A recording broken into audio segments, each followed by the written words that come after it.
best entertainment on the earth. Tune in for Comics with Perch. Hey everybody, this is Perch. I think one of the biggest myths in the comic industry is the concept of a jumping on point.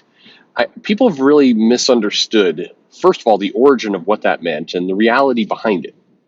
And it came up today in kind of a weird space. So Eric Larson woke up and chose violence.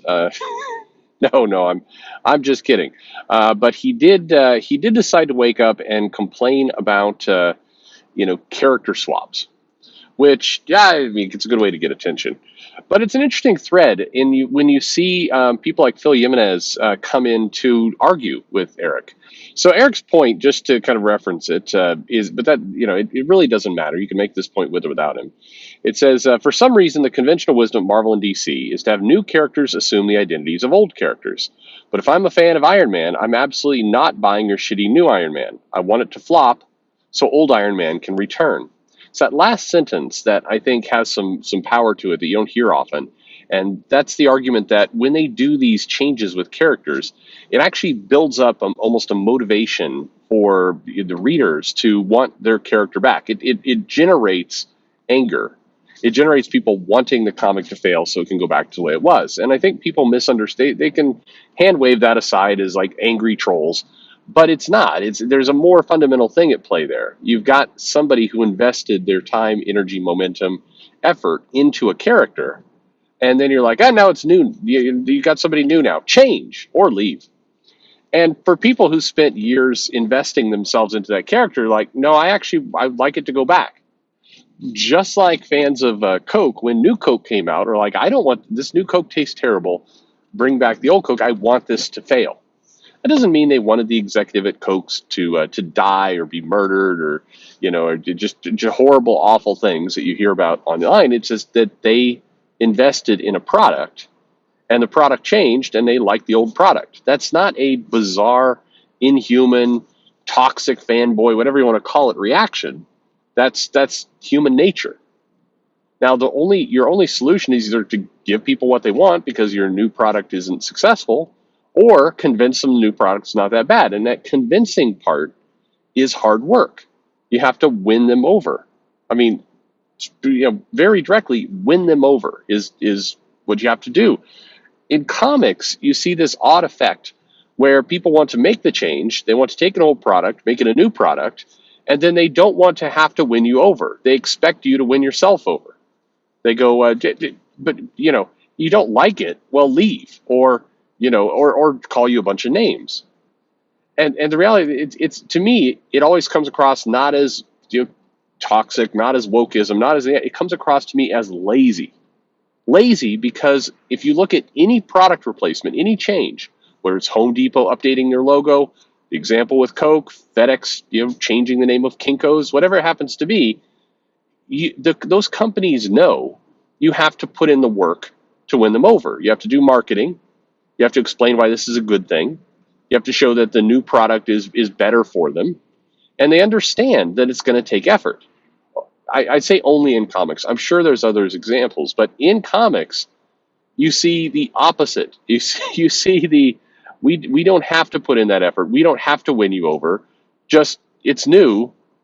Come, bigot. That's the argument. And if you think I'm exaggerating, you just look at some of, first the responses in this very thread, but also just how it's rolled out in the past.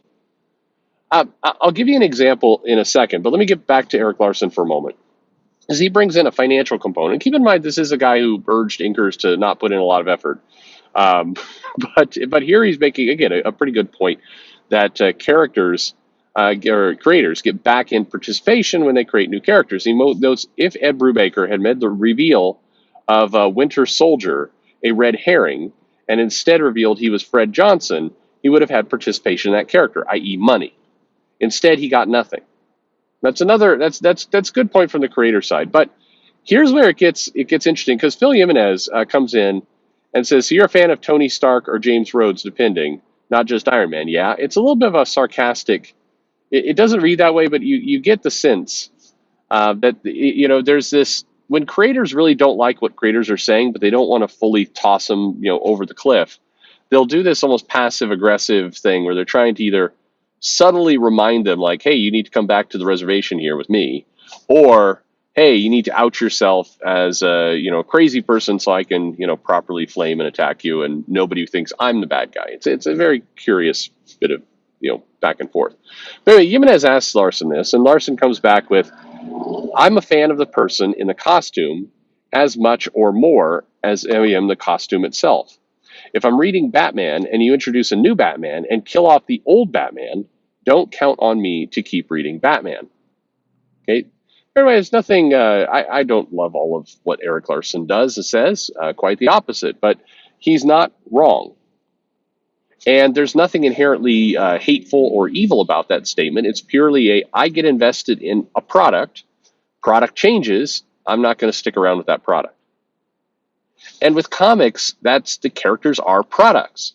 Fundamentally, one thing that baffles me about this entire argument is that for a long time, if you were in the creative community, if you were an artist, if you were a painter, a writer, etc., one of the most offensive things that you could do to your work is to commercialize it. If you're a true artist, you would never want your stuff to be commercialized. And that's the idea of, like, if I painted this and then at some point somebody came along and changed the costume, put a logo on it, changed the character in the art, well, that was cheapening the creation. It was cheapening the original work.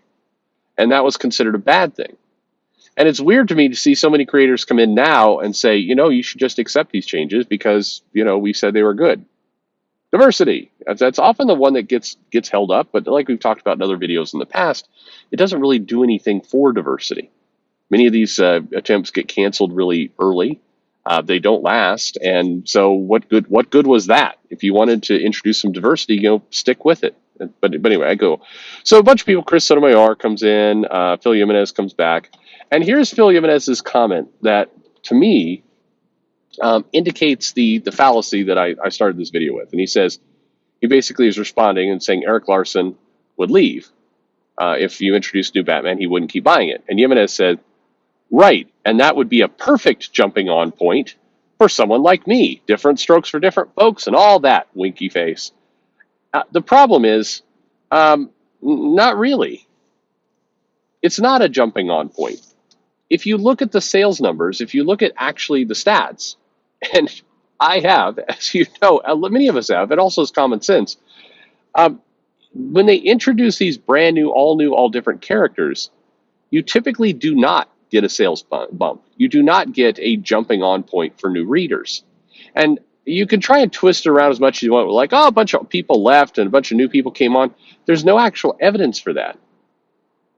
The only jumping on point in a comic that is sustainable, provable, repeatable, time over time, is when the creative team changes. And if the creative team is a hot creative team, it is considered a jumping on point.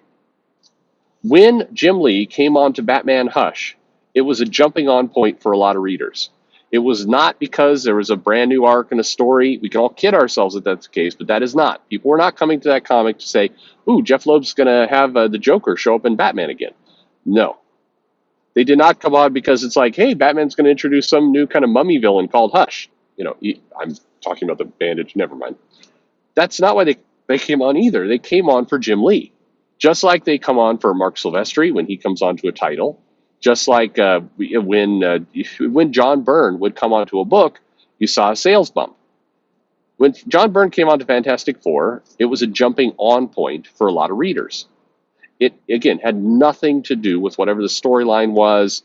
If the Thing was going to be replaced by a Mrs. Thing or whatever, that actually came later. But none of that. It was purely the art. Time over time, that's what you see. Now, there's one example here that you might say, well, wait a minute. I think this disagrees with your point. I think this is the exception. Miles Morales. Miles Morales was a good investment by Marvel. Whether you like Miles Morales, whether you think he's fake Peter Parker, whatever you think, he has been a good investment for the company. He has generated movie sales. He's generated toy sales. They've been able to merchandise him. Miles Morales was a good move. Now, I would argue that the Spider-Man identity did help. But if you look at the sales of Ultimate Spider-Man when Miles came on, you will see it was not, solid not underlined, not a jumping on point for new readers. Now, in hindsight, definitely it's those issues have spiked in value, but that's very different. That's the same comics are being sold, the gamble or the bet paid off, and people come in to buy the comics later, and the value goes up. But at the time, it did not increase in value. But Miles Morales also proves my point. When Marvel introduced the character, yeah, there are some rumblings like this ain't my Peter Parker, whatever it happens to be. But Marvel put in the work. Many people forget that Miles was not something that was like shot into your face on day one or even year one.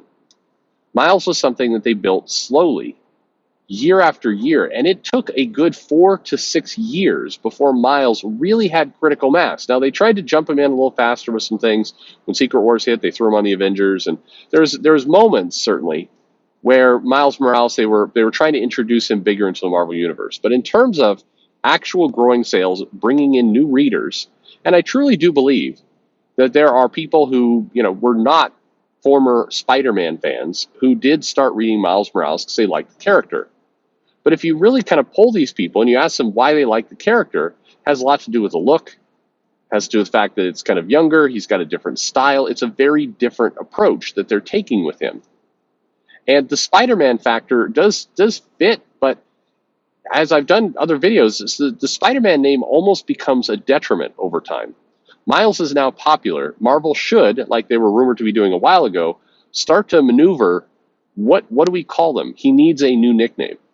Not because, Spider-Man's identity has to always be owned by a white guy, but because Spider-Man's identity is always going to be tied to the original product. Whether you like it or not, that is what happened. And so Miles, look how I'm even describing him, and look at how he's often identified in media. He's identified as Miles Morales. Every now and then some jackass comes in and goes, no, his name is Spider-Man. His name is Miles. And people know him as Miles, and they love him as Miles. Why do you care what they call him if it was successful, if it worked? Why get in the middle of that? They've changed Miles' costume now significantly, so it looks really nothing like Spider-Man.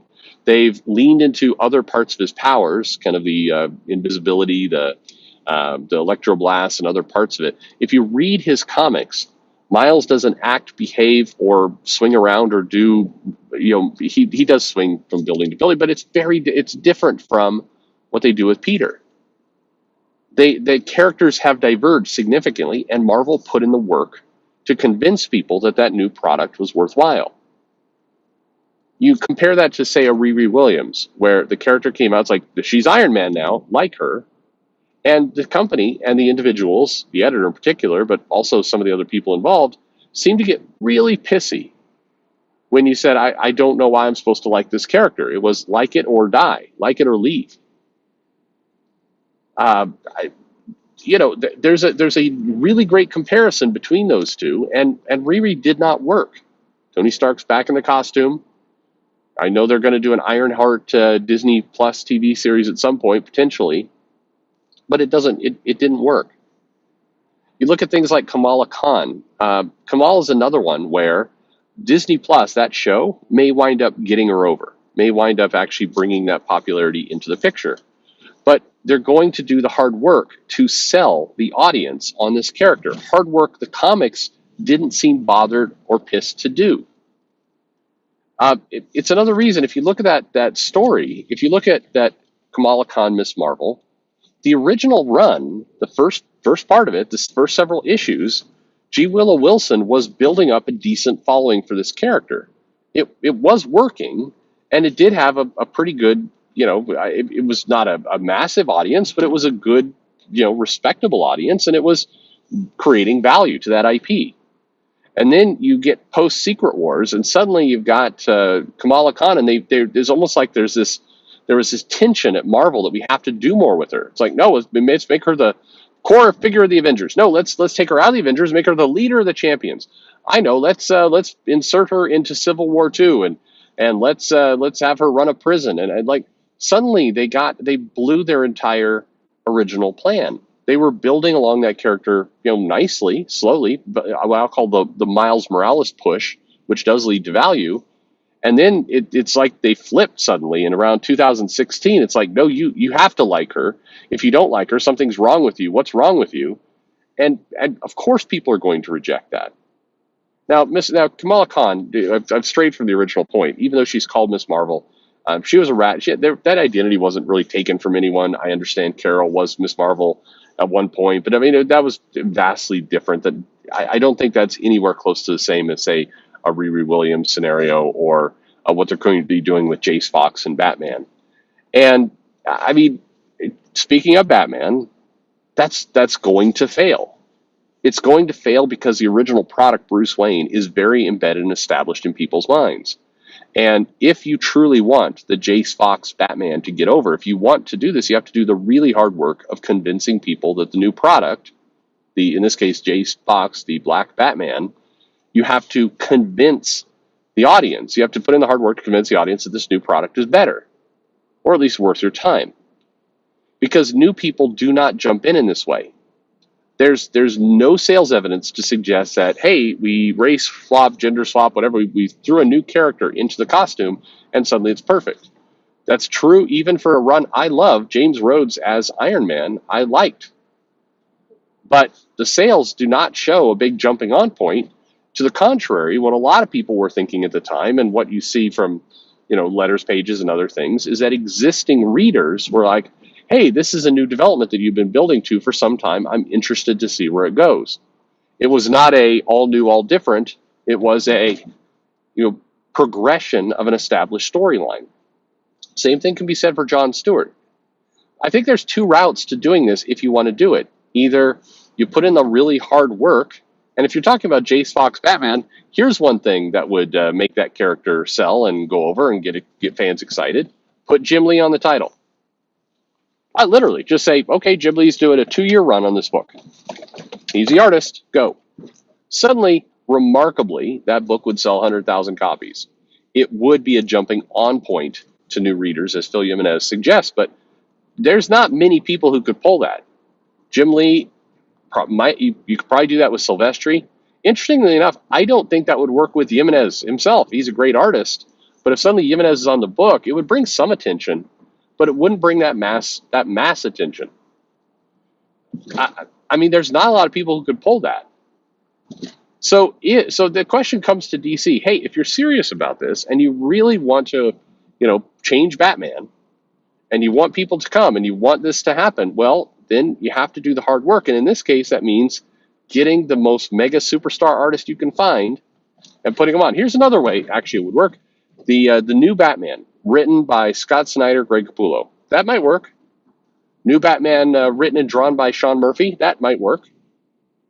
No offense to Murphy or Capullo. I mean, Lee is a sure bet. I'm not sure, because it's a completely new product, because they bungled this so badly in the past with so many other instances. I'm not even sure really great artists like Capullo or Murphy could pull it off. I'm talking about, or Jimenez.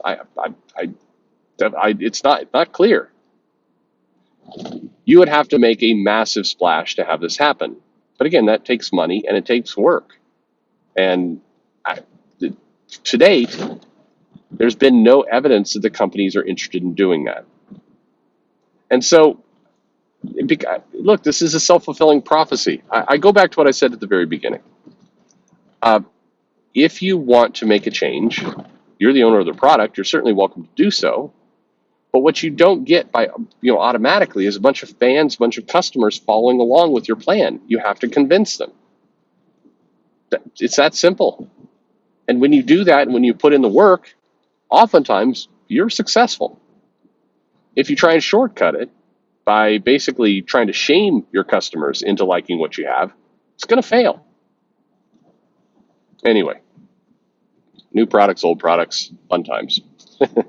Thanks for listening.